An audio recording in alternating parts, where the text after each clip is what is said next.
I never planned to buy my cousin's company, but Jared never planned to stop mocking my tiny firm either. Life has a funny way of balancing the scales.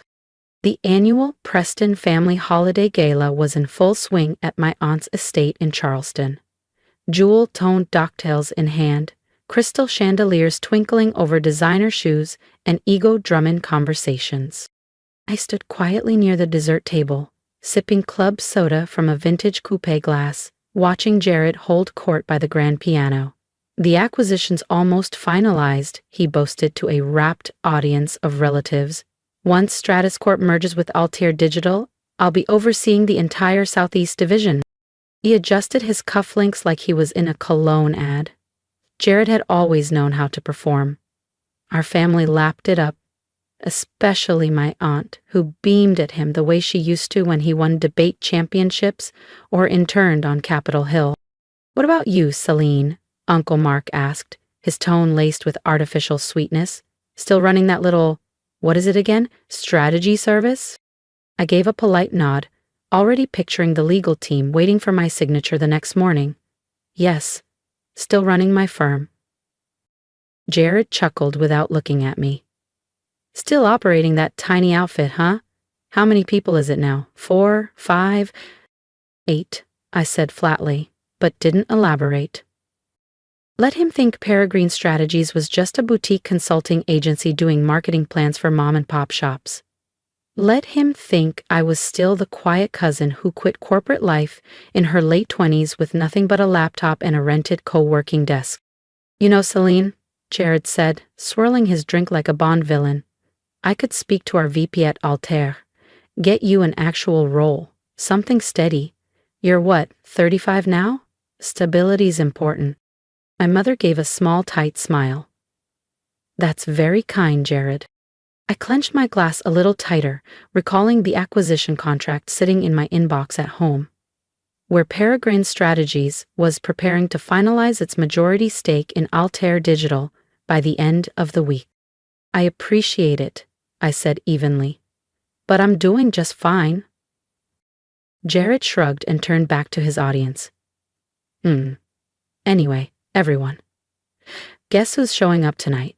Altair's CEO. Michael Liu. He's basically family now. Gasps rippled through the room. Aunt Claudia clutched her pearls, nearly spilling her wine. The front door opened moments later, and there he was, flanked by 2 associates. Michael Liu scanned the crowd, then his eyes landed on me. He walked straight over and extended his hand. "Esme Preston," he said, warmly, "it's good to see you again. Are we still on for tomorrow morning?" The room went silent. Jared's smirk vanished. "Absolutely," I replied. "I'm looking forward to finalizing everything." "Michael Liu? Coming here?" Jared's voice practically dripped with self-satisfaction. Our aunt clapped her hands in delight. "Oh, Jared, that's wonderful. What an honor." I glanced at my watch, 8:27 p.m., right on schedule. I knew exactly why Michael Liu was attending our family's holiday party, and it had nothing to do with Jared's exaggerated importance to Altair Digital. The room buzzed louder as Jared continued parading his imaginary throne. With each pour of top-shelf bourbon, his claims grew more outlandish. He ranted about how he'd lead post-merger restructuring, streamline legacy systems, and revolutionize Altair's market approach. "Altair needs new energy," he declared, lifting his glass. "Liu's solid, but too traditional. Careful, I'm ready to take risks, make bold moves, lead." I almost felt bad for him. Almost. The doorbell rang, sharp and deliberate, at 8:30 p.m. Jared adjusted his collar, motioning for everyone to compose themselves. "Okay, folks, let's keep it classy. Michael Liu isn't just my CEO. After this merger, he'll practically be family." The grand double doors swung open. Michael Liu entered with quiet gravitas, his tailored overcoat draped elegantly over his arm. His silver hair gleamed under the foyer chandelier, and the room instinctively quieted at his presence. But instead of walking toward Jared, his eyes scanned the room and then landed on me. He smiled. "Miss Preston," he said, striding past Jared without so much as a nod. Thank you for the invitation. I wanted to personally thank you for making this transition so seamless. Jared blinked. Sir, you know my cousin? Michael turned, genuinely puzzled. Of course I do.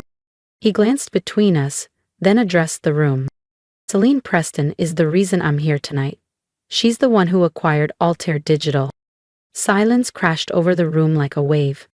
Jared's tumbler slipped from his hand and hit the Persian rug with a soft thud.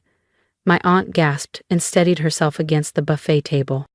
Our uncle looked like someone had unplugged him. That's not possible, Jared whispered, voice hollow. She runs some local firm, does marketing work for small shops. I gently placed my coupe glass on the mantel. Actually, cousin, Peregrine Strategies is a bit more than that. We're a global acquisitions and restructuring firm. And as of yesterday, we hold the controlling stake in Altair. The truth was out. The firm they'd laughed off for years? It wasn't tiny, it was massive, silent, strategic, powerful.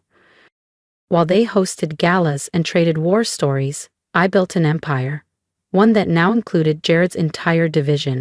He looked like he might be sick. As for your promotion, I said softly, we'll be discussing some organizational changes. The silence in the room was crushing. You could almost hear the delicate machinery of pride, assumptions, and denial grinding to a halt in everyone's minds. Jared still hadn't moved, his empty glass hanging limply from his fingers. Michael Liu, calm as ever, continued speaking as if he hadn't just shattered my cousin's entire worldview. Excellent. Miss Preston's acquisition team was exceptionally sharp, he said, gesturing toward me with the kind of professional admiration my family had never once shown. The way Peregrine structured the buyout, timing, leverage, compliance, it was masterful. He glanced at Jared. Your cousin is one of the most strategic minds I've worked with. Jared flushed, from pale to crimson in seconds. This is some kind of joke, he stammered, searching the room for backup. Celine doesn't, she can't. Can't what? I asked, my voice even. Can't run a multi-billion-dollar firm? Can't outmaneuver a legacy board? Can't be more than just your freelancing cousin who left a stable job to chase a pipe dream? Our aunt finally spoke, her voice thin with disbelief. Celine, darling, why didn't you say anything? I turned slowly to face her. Because none of you ever asked, or wanted to hear it. Remember last Christmas? I added, when Jared joked about my internet hobby and you all laughed like it was cute? Or the year before, when Uncle Mark suggested I take community college classes to get back on track? Uncle Mark winced. We were just worried about you. Well, I said, swirling the last of my soda in the glass, Peregrine Strategies now manages over $12 billion, 0 cents in global assets. In the past 3 years, we've acquired 17 companies. That tiny firm just bought Altair Digital for $4 billion, $200 million, 0 cents. Aunt Lillian gasped. Someone dropped a cookie platter. Jared's face contorted like he might actually scream. You can't do this, he hissed, stepping closer. You can't just buy my company. I've worked there for 8 years. I'm supposed to be the next division director. Michael Liu cleared his throat. About that? No, I said, cutting him off gently. Let me handle this. I turned to Jared, locking eyes. We need to talk about your role at Altair. His voice cracked. My role? I earned that promotion. You can't just walk in and... Your office, I said firmly. Now. The crowd parted as I led him down the hallway. Behind us, murmurs and shocked whispers filled the space. Jared slammed the door the moment we stepped inside. His executive mask? Crumbling fast. If you want to hear what I told Jared behind that office door, and how everything changed after, make sure to subscribe. The next chapter is where the real reckoning begins. How long? Jared demanded, his voice sharp. How long have you been planning this? Was this your twisted revenge scheme? I calmly sat in the leather chair behind his desk. His prized possession, his symbol of status and control. It felt oddly fitting. Across from me, Jared paced in tight, erratic lines like a man trying to outrun the truth. Believe it or not, Jared, I said, not everything is about you. Peregrine has been analyzing Altair for years. The fact that you work there? I shrugged. A curious coincidence. Coincidence? He gave a dry, bitter laugh. You expect me to believe that? You've always been jealous of my success. Without a word, I opened my phone and navigated to my banking app. A few taps later, I held up the screen. His eyes locked onto the number and widened. That can't be real. It's my personal liquid net worth, I said evenly. Just the accessible portion. Peregrine Strategies is worth significantly more. So, Jared? Remind me again, what does success look like to you? He sank into the guest chair across from me, the heat draining from his anger. His shoulders slumped. Why didn't you ever say anything? Would you have listened? I leaned back, folding my hands. You were all so sure I was failing. Remember when I missed Uncle Mark's birthday dinner, and you told everyone I probably couldn't afford to fly home, that I was too embarrassed to admit it? His silence was answer enough. I was in Singapore, I continued, negotiating the Turner Industries acquisition. $2,800,000,000, 0 cents. But all of you assumed I was just making excuses. His face took on a pale, greenish hue. The Turner deal, that was you? He asked hoarsely. Then, the Madison merger last fall, the Carson buyout last spring. All Peregrine, I confirmed. We've been building a global empire in silence, while you were too busy lecturing me about real jobs. He buried his face in his hands. And now, he whispered, you own Altair. You own my company. Yes. I stood and smoothed the front of my slate gray dress. And as the new controlling partner, I have some concerns about the West Coast Division's leadership. His head snapped up. You wouldn't dare. Wouldn't I? I reached into my leather tote and pulled out a navy folder I'd prepared days ago. Let's talk about your performance reviews, Jared. The red flags. The compliance shortcuts. The missed deadlines. That's standard industry practice, he barked. No, I said, my voice low and firm. It's sloppy, it's arrogant. And under Peregrine's leadership, I said, sliding the folder into place, that ends now. Jared slumped back in his chair, the fight in him visibly draining.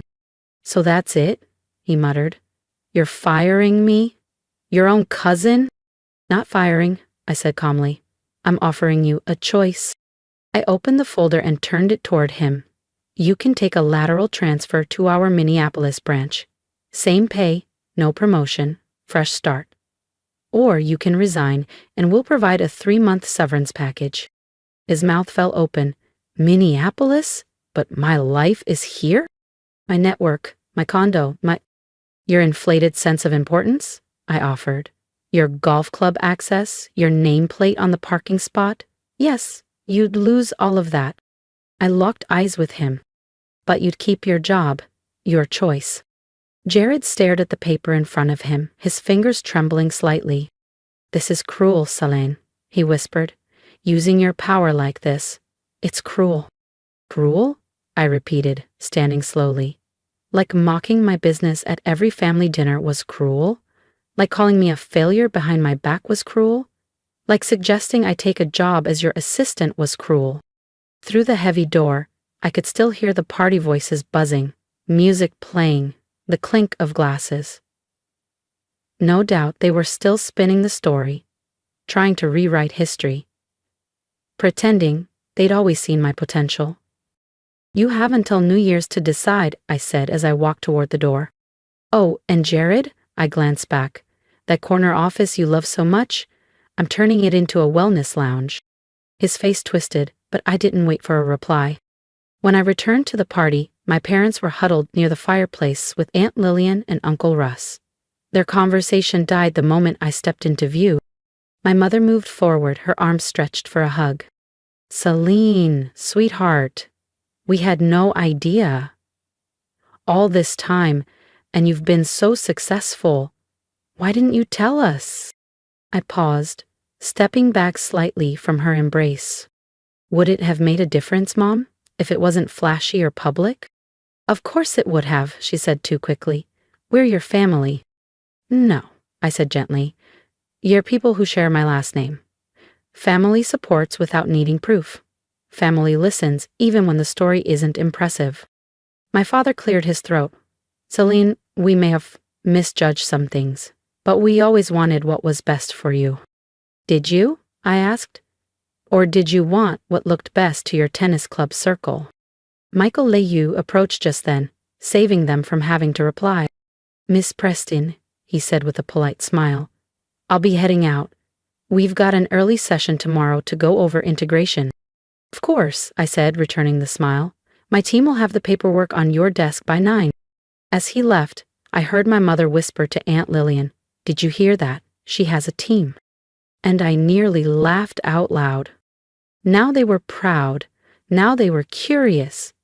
Now that my success was loud enough for their social circles to applaud, they finally wanted to listen.